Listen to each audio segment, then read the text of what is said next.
하나님의 은혜와 평강, 그리스도의 능력, 하나님이 주시는 은혜가 든든한 교회와 이 말씀을 듣는 모든 분들에게 함께하기를 진심으로 축원을 드립니다.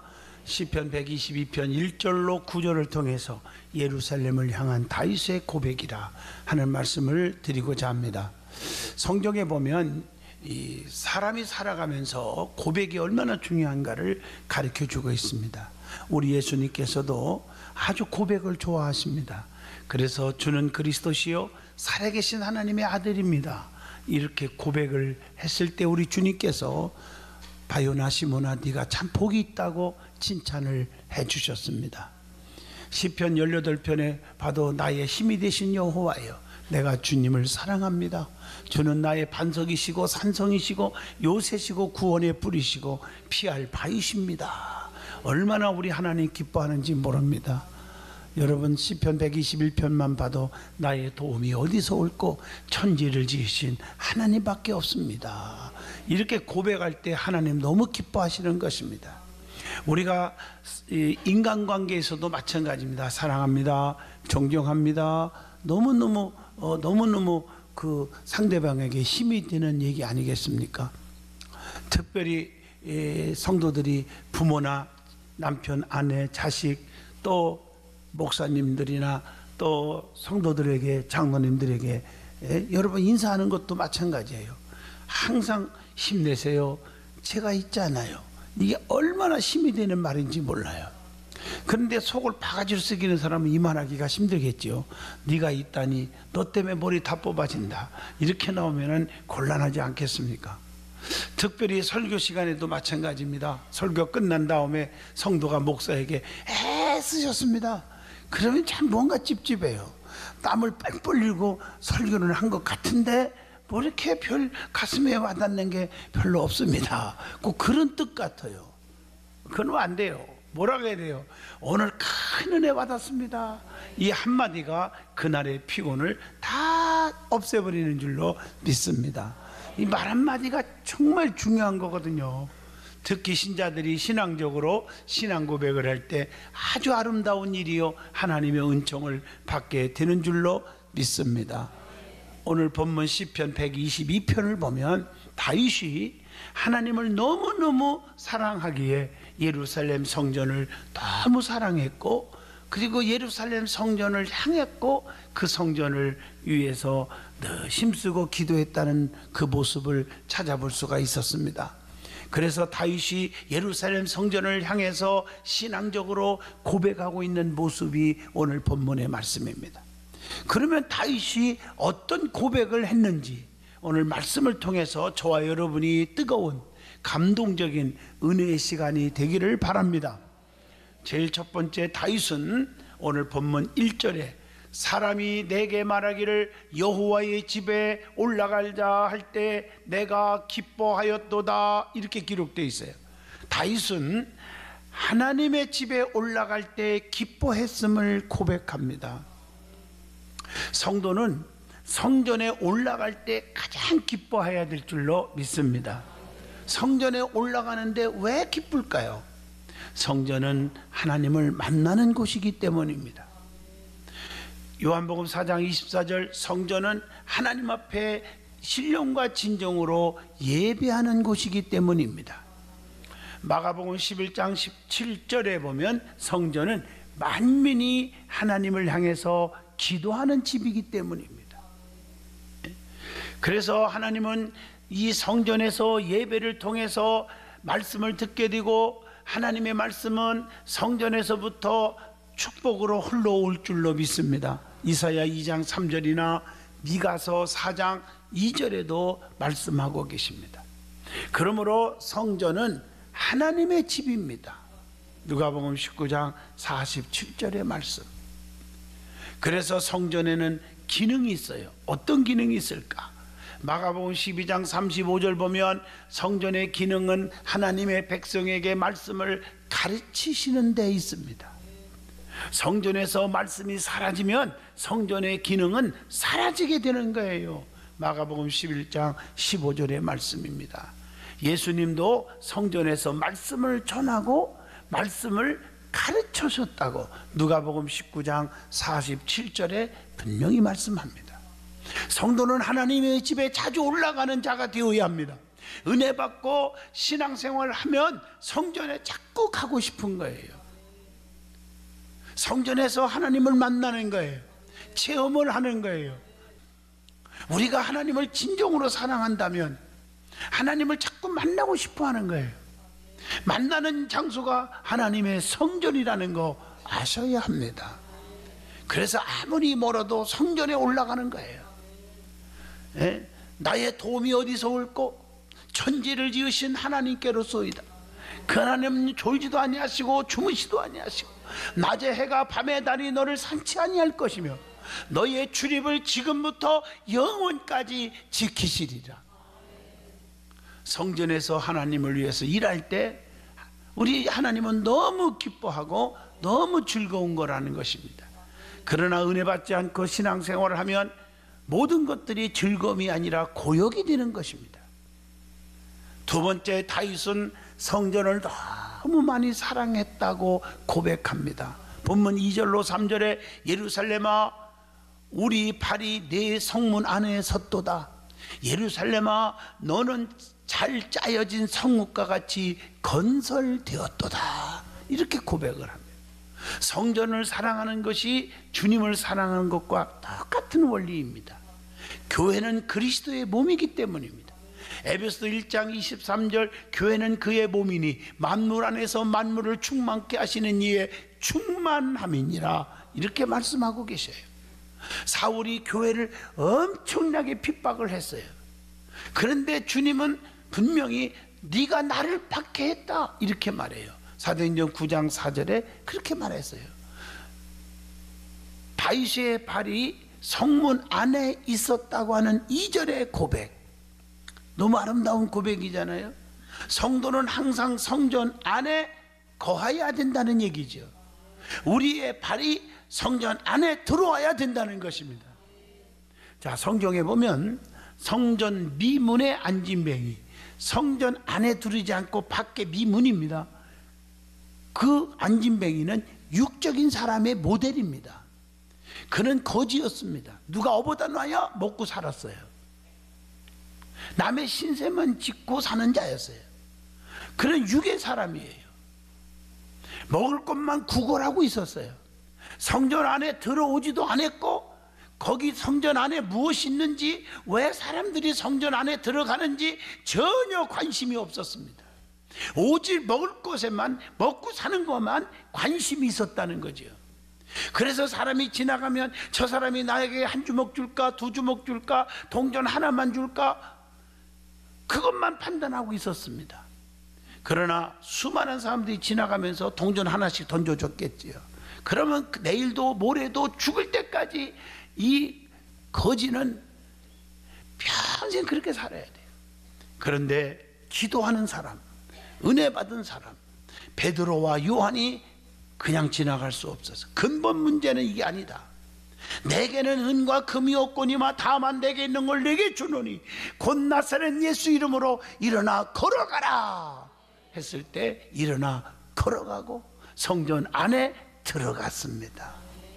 여러분, 그리스도가 그 심령 속에 들어갔을 때 일어나 걸어갈 수가 있었고, 성전 밖의 사람이 성전 안의 사람이 되었습니다. 여러분, 성경에 보면 사도행전 3장에 나오죠. 3절로 6절 8절까지 쭉 나옵니다. 성경에 보면 이 안에 사람이 돼야지 밖에 사람이 되면 안 돼요. 하나님 안에 들어야지 하나님 밖에 있으면 안 돼요. 교회 안에 들어야지 교회 밖에 있으면 안 됩니다. 말씀 안에 들어야지 말씀 밖에서 생활하면 안 됩니다. 성령 안에 들어야지 성령을 떠나서는 살 수가 없잖아요. 문설주에 양의 피를 발라 그 안에 들은 자녀들은 다 살았지만 밖에 있는 자식은 다 죽었지 않습니까? 붉은 줄을 내걸어 그 안에 들은 나합의 가정은 다 살았지만 밖에 있는 자들은 다 멸망받았지 않습니까? 노아의 8식구 방주 안에 들어와서 안에 들은 자는 다 살았지만 그 이해 사람들은 전부 홍수로 심판받고 말았지 않았습니까? 우리는 안에 사람이 되시길 바랍니다. 밖에 있으면 평생 그렇게 사는 거예요. 얻어먹고만 살아야 돼요. 안에 들어오니까 근본 문제가 다 해결해 버렸습니다. 성경에 보면 성전을 귀하게 여기고 성전에서 기도하고 성전을 향했다는 말씀이 여러 곳에 기록되어 있습니다. 나는 그래서 우리 든든한 교회 처음부터 지금까지 창립 22주년을 맞이했지만 가족 목회입니다. 우리는 하나입니다. 우리 온 성도는 가족이에요. 아마 전 세계를 다녀봐도 우리 교회처럼 성도들끼리 모여서 선교도 가고 여행도 막 다니고 1년에 서너 번씩 5, 6번씩 어떤 때는 막 제주도도 가고 유럽도 가고 미국도 가고 그냥 선교지도 가고 집회도 참석하고 아마 그런 게 거의 없을 거예요. 우리는 가족입니다. 우리는 서로를 위해서 붙잡고 기도하고 축복해주고 덮어주고 서로 이해하고 감싸고 용기를 주고 이런 교회가 되는 줄로 믿습니다. 그래서 든든히 성하는 교회, 성전이 중요한 거예요. 성전, 모든 삶의 포커스를 성전에다 맞추시면 절대로 불행하지 않아요. 그 성전 중심의 삶으로 바꿔줘야 됩니다. 한나는 실로의 성전에서 기도하다가 나라와 민족을 구하는 위대한 영도자 사무엘을 얻었음을 사무엘상 1장 10절 11절에 나오잖아요. 안나라는 여선지는 누가복음 2장 36절로 37절 보면 성전을 떠나지 않고 항상 주야로 묵상했다고 칭찬하고 있습니다. 다니엘서 6장 10절 봐도 다니엘은 사자굴 속에 들어갈 줄 알면서도 하루에 3번씩 예루살렘 성전을 향하여 간절히 기도하는 생활을 중단하지 않았습니다. 그래서 사자굴 속에 들어갔지만 사자의 입을 봉해버리는 하나님의 특별한 총을 받는 자가 된 줄로 믿습니다. 이처럼 하나님의 성전 안의 사람이 되시기를 바랍니다. 그리고 하나님이 지켜주시는 예루살렘임을 고백을 하고 있어요. 그래서 오늘 3절에 예루살렘아 너는 잘 짜여진 성읍과 같이 건설되었도다. 치밀하게 건설된 성읍 예루살렘이라고 고백을 합니다. 예루살렘 성은 그 위치나 건축의 애역면에 있어서 다른 성읍들과 별다른 차이를 보이지 않을 수 있지만 그 성은 믿음으로 아름다웠고 세밀한 성읍이 될 수 있었다고 말하는 것입니다. 하나님의 백성된 우리는 세상의 관점에서 보면 특별한 능력이 없는 평범한 사람일 수도 있습니다. 하나님의 관점은 사람의 관점과 같지 않습니다. 약한 자를 들어 강한 자들을 부끄럽게 하십니다. 고린도전서 1장 27절의 말씀입니다. 예루살렘을 성경에 어떻게 표현했습니까? 성경에 보면 시편 147편 2절에 보면 여호와께서 예루살렘을 세우시며 이스라엘에 흩어진 자들을 모으시며, 즉 하나님이 세우셨다고 표현합니다. 교회는 하나님이 세우셨습니다. 그래서 찬송가 가사에 피 흘려 사신 교회를 늘 사랑합니다. 208장 찬송 아닙니까? 사도행전 20장 28절에도 나옵니다. 특별히 마태복음 16장 18절에 내가 내 교회를 세우리니 음부의 권세가 이기지 못하게 하리라. 가난마귀, 저주마귀, 질병마귀, 실패마귀, 낙심마귀가 덤비지 못하게 하리라 약속하고 있습니다. 그래서 예루살렘을 거룩한 성이라고도 마태복음 4장 5절에 표현하고 있습니다. 또한 에레미야 3장 17절 보면요, 예루살렘을 하나님의 보좌라고도 표현하고 있습니다. 또 갈라디아서 4장 26절 보면 예루살렘을 어머니로 비유하고도 있습니다. 교회는 하나님이 지켜주시기 때문에 교회의 사명과 의무를 잘 감당하여야 합니다. 그 사명이 무엇일까요? 마태복음 28장 18절로 20절이나 사도행전 1장 8절에 보면 오직 복음 전파의 사명이 있습니다. 교회는 복음을 전해야 됩니다. 디모데후서 2장 1절로 2절 진리를 사수해야 할 사명이 있습니다. 그래서 이단 세력이나 안티 세력이 덤비지 못하도록 교회가 잘 해야 합니다. 에베소 4장 11절로 15절에 성도를 온전케 하며 봉사의 일을 하여야 할 것입니다.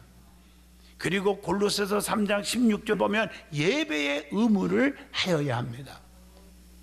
뿐만 아니라 마태복음 28장 20절 보면 말씀을 가르치시고 증거하여야 할 의무가 있습니다. 그렇게 될 때 볼지어다 내가 세상 끝날까지 너희와 항상 함께 있으리라 하는 보장을 받게 되는 것이죠. 또한 마태복음 26장 11절에 구제하여야 할 의무가 있습니다. 또 로마서 15장 2절이나 고린도전서 14장 3절에 보면 덕을 세우는 일을 교회가 하여야 합니다. 그래서 어려운 자들, 또 사람들한테 힘듦을 당하는 자들에게 위로가 돼야지 그들에게 상처를 주거나 시험거리를 줘서는 아니 됩니다. 그 다음에 다윗의 발이 성전에 있었다고 그랬죠. 다윗의 발이 성전에 있었던 것처럼 교회에 머물러 있어야 된다는 뜻입니다. 한나가 사무엘을 낳자 성전에서 자라도록 했어요. 이게 중요한 거예요. 자, 세 번째 다윗의 고백은 본문 4절의 말씀입니다. 다윗은 규칙적인 예배를 드리며 감사하는 곳이 예루살렘 성전임을 고백하고 있습니다. 여러분들이 성전에 자꾸 곁눈질 하지 말고요, 하나님의 본교회 성전에 머무르셔야 돼요. 이게 중요한 거예요. 뿌리를 내려야 합니다. 그래야 성전에서 흘러나오는 생명수를 마실 수가 있어요. 오늘 본문에 보면 전례대로 성전에 올라갔다 이렇게 말씀하고 있어요. 이것은 이스라엘 백성들이 규칙적으로 성전에 모여서 하나님께 예배 드렸음을 말씀하고 있습니다. 오늘 여러분, 이스라엘은 조상 대대로 규칙적인 예배를 하나님께 드렸습니다. 그러므로 성도는 예배하는 신앙을 자손들에게 물려주어야 될 줄로 믿습니다. 그래야 자손이 복을 받을 수 있어요. 이 축복은 곧 유전적 축복이기도 합니다. 아브라함이 신앙생활 잘했더니 이삭이 축복을 받고, 이삭이 잘했더니 야곱이 축복을 받고, 야곱이 열심히 잘했더니 요셉이 축복을 받았잖아요. 저주받아도 싼 불의한 씨 솔로몬은요, 전무후무한 부귀영화, 전무후무한 지혜, 그리고 아버지 뒤를 이어 왕이 되고 그 하나 축복에 하나님의 성전을 건축하는 복을 누린 왕이 될 수 있었던 것은, 내가 너 보고 축복 주는 게 아니라 네 애비 다윗을 보고 내가 너에게 축복을 주었다고 했습니다. 여러분들은 내가 하나님 앞에 바르게 살고 성전에서 주의 일을 열심히 하면 자녀들의 길이 쫙 열릴 줄로 믿습니다. 규칙적으로 가정 예배를 드릴 수 있기를 바랍니다. 하나님 앞에 기도의 그 능력을 받을 수 있기를 축복합니다. 사랑하는 성도 여러분, 규칙적인 예배는 얼마나 중요한지 모릅니다. 그래서 예배의 신앙이 성공해야 한다는 거예요. 구약시대는 하나님의 백성들이 제사를 통해서 죄를 용서받았고 축복을 받았고 또 하나님께 가까이 나아갈 수가 있었어요. 신약시대에서는 교회 예배를 통해서 하나님을 만났고 기적을 체험했고 축복을 받았습니다. 그래서 요한복음 4장 24절에 하나님은 영이시니 예배하는 자는 영과 진리로 예배할지니라 라고 말씀을 하고 있습니다. 그래야 유익이 온다는 거죠. 그래서 시편 51편 7절에 예배를 드릴 때 정결하게 해야 합니다. 시편 51편 12절에 예배를 드릴 때 구원의 기쁨과 즐거움을 회복시켜야 합니다. 에레미야 7장 23절 예배를 드릴 때 하나님의 백성이 축복을 받는다는 것입니다. 예배를 드릴 때 주의 말씀으로 영혼이 풍성하게 된다고 에레미야 15장 16절에 말씀합니다. 예배를 드릴 때 양심의 악을 깨닫게 된다는 거지요. 히브리서 10장 22절의 말씀이에요. 그래서 예배드리다가 눈물이 나오고 예배드리다가 감동을 받고 예배드리다가 심령이 변화가 일어나는 줄로 믿습니다. 그리고 예배를 드릴 때 하나님 안에 거하게 되는 축복이 옴을 요한일서 4장 16절에 말씀합니다. 예배를 드릴 때 성령 안에 거하는 자가 된다고 요한일서 4장 13절에도 말씀합니다.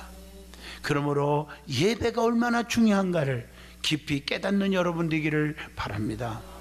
그리고 예배에는 뭐가 있어야 됩니까? 감사가 있어야 합니다. 본문 4절의 말씀에 여호와 이름에 감사하려고 이스라엘의 전례대로 그리로 올라가는도다. 뭐 하기 위해서 교회 나왔어요? 감사하기 위해서. 다윗은 하나님께 감사하기 위하여 성전에 올라갔다고 고백을 하고 있습니다. 왜냐하면 감사하면 기적이 일어납니다. 우리 주님께서 죽은 나사로를 살릴 때도 그 죽어서 장사 지냈고 무덤에 묻었는데 끝났는데 하나님 나의 기도 들으심에 감사합니다. 감사한 다음에 요한복음 11장 41절에 나사로야 일어나와라 한마디에 죽은 나사로가 살아나올 수가 있었습니다. 감사는 기적이 일어납니다. 그래서 데살로니가전서 5장 18절에 감사가 하나님의 뜻이래요. 범사에 감사하라. 이것이 그리스도 예수 안에서 너희를 향하신 하나님의 뜻이니라. 그래서 골로새서 3장 17절에 말에나 일에나 다 주 예수의 이름으로 하고 하나님 아버지께 감사함으로 하라고 했습니다. 그리고 골로새서 2장 7절에 보면 믿음에 굳게 서서 감사함을 넘치게 하라, 풍성하게 하라고 가르쳐주고 있습니다. 에베소서 5장 4절에 보면 감사는 말만 해야 돼요.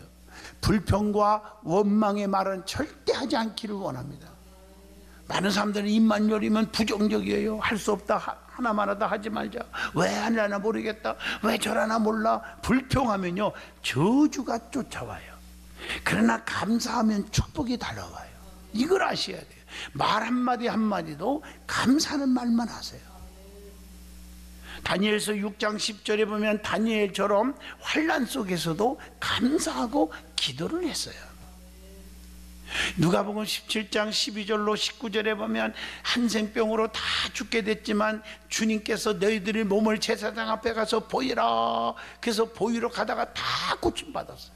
그런데요 한 명만 주님 앞에 나와서 사례했다. 감사를 보답으로 했어. 뭘 드렸는지는 모르지만 사례하고 감사했는데 9명은 그냥 가버렸어요.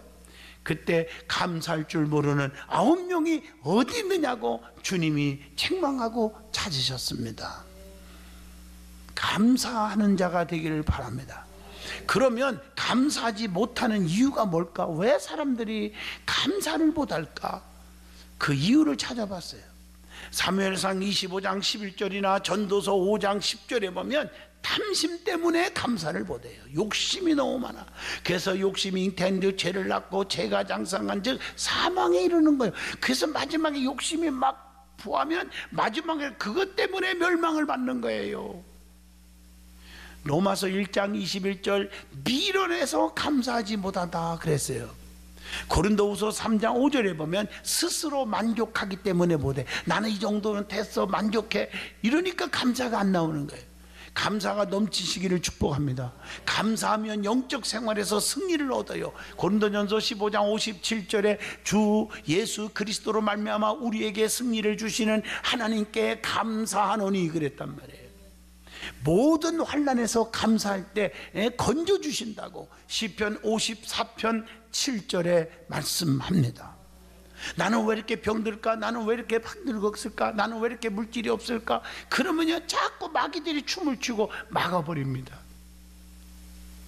여러분들이 힘들어도 하나님 나에게 연단을 주는가 보다, 여기서 하나님 앞에 기도하라는가 보다, 오 하나님 무엇을 주시려고 무릎을 꿇게 하십니까? 하나님 감사합니다.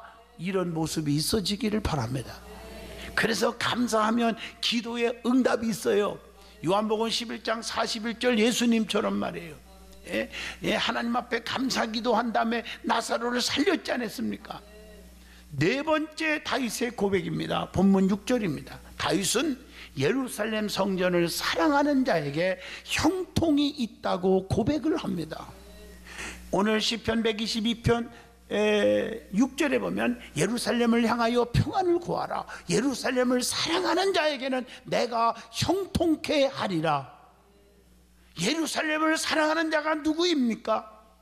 오늘 본문 2절에 하나님의 성전을 사랑하는 자는 앞에서 말씀드린 대로 내 발이 항상 성에 거하는 자, 즉 하나님의 성전에 머무르기를 좋아하는 자라고 말합니다. 그리고 본문 4절에 보면 감사의 제사를 드리는 자라고 말했습니다. 감사의 예배를 드리는 자입니다. 인격적인 신앙을 가진 자예요. 할렐루야. 불평하고 짜증내고 원수를 갚으려고 하고 그러면 안 돼요. 여러분, 성경에 구약에 나오는 요셉과 신약에 나오는 요셉을 보세요. 인격적 신앙입니다. 신약에 나오는 요셉은 예수님의 육의 아버지잖아요. 정혼한 마리아가 아기를 가졌다고 소문났는데 얼마나 화가 날 일이에요. 불평하지 않고 하나님 무슨 뜻이 있나 하고 가만히 끊고자 하여 이렇게 인격적 신앙을 가졌을 때 성령의 음성이 들려오는 거예요. 두려워하지 말라 요셉아, 네 정혼한 아내 마리아가 성령으로 잉태했는데 그가 예수를 이제 아기를 낳을 텐데 그 이름을 예수로 하라. 이는 저들의 죄에서 구원할 자이심이라. 만왕의 왕, 만주의 주, 구세주가 거기서 나왔습니다. 구약에 나오는 요셉도 보디발의 아내의 유혹을 누명을 썼지만은 감옥에 있었지만 인격적 신앙으로 참았을 때 총리가 될 수가 있었습니다. 인격적인 신앙을 가지시기를 바랍니다. 남의 허물만 들춰내기를 좋아하고 자꾸 남의 약점만 캐갖고 죽이려고 하지 말고 장점을 찾아서 용기를 주고 소망을 주고 자랑할 수 있는 인격적인 믿음의 사람들이 되시기를 바랍니다. 그리고 평안을 위해 기도하는 자입니다. 본문 6절의 말씀입니다. 이런 자에게 형통하게 한다고 했습니다. 교회를 사랑하는 자는 항상 교회의 평안을 위해서 구하여야 합니다. 피스메이커가 되어야 합니다. 예루살렘을 향하여 평안을 구하라. 예루살렘을 사랑하는 자에게는 내가 형통케 하리라. 피스메이커가 되란 말이에요. 그래서 교회를 사랑하면 형통이 있다는 거예요. 형통을 원하신다면 교회를 사랑하시기를 바랍니다. 사랑한다면 따라가는 것이 세 가지가 있죠. 말로만 사랑한다? 아닙니다. 사랑은요 항상 마음이 갑니다. 그리고 몸이 갑니다. 그리고 물질이 가는 거예요. 이 세 가지가 없으면 가짜 사랑이에요. 부모를 사랑한다? 마음이 가야 돼요. 몸이 가야 돼요. 찾아뵈야 돼요. 물질이 가는 거예요. 그리고 성전 안에 평안과 형통이 있습니다. 본문 7절로 8절의 말씀입니다. 그러므로 교회 생활 잘하고 교회를 사랑하고 섬기면 평강과 형통의 복이 반드시 올 줄로 믿습니다. 그리고 하나님의 집을 위하여 구하는 자가 성전을 사랑하는 자라고 9절에 말합니다. 눈만 감으면 내 복보다 하나님의 교회의 복을 위해서 기도하시기를 바랍니다. 다윗은 자기 집을 위해 복을 구하기 전에 하나님의 집에 복이 오게 해달라고 구했습니다. 믿음의 사람은 나보다 하나님, 교회를 먼저 생각하는 사람이 되어야 합니다. 주님이 가장 좋아하는 단어, 그래서 제가 가르쳐 준 거예요. 더라는 단어, 먼저라는 단어, 와라는 단어입니다. 나보다 먼저 하나님을 사랑해요. 이 모든 사람보다 요한의 아들 시몬아, 네가 나를 더 사랑하냐고 주님이 질문하지 않습니까? 성도 여러분, 결론입니다. 주님을 향한 믿음의 사람들로 다윗처럼 예루살렘 성전을 향한 믿음의 고백이 있어지기를 바랍니다. 말로만 아니라 진정으로 사랑하는 자가 되어 인정받고 축복받고 살기를 바랍니다.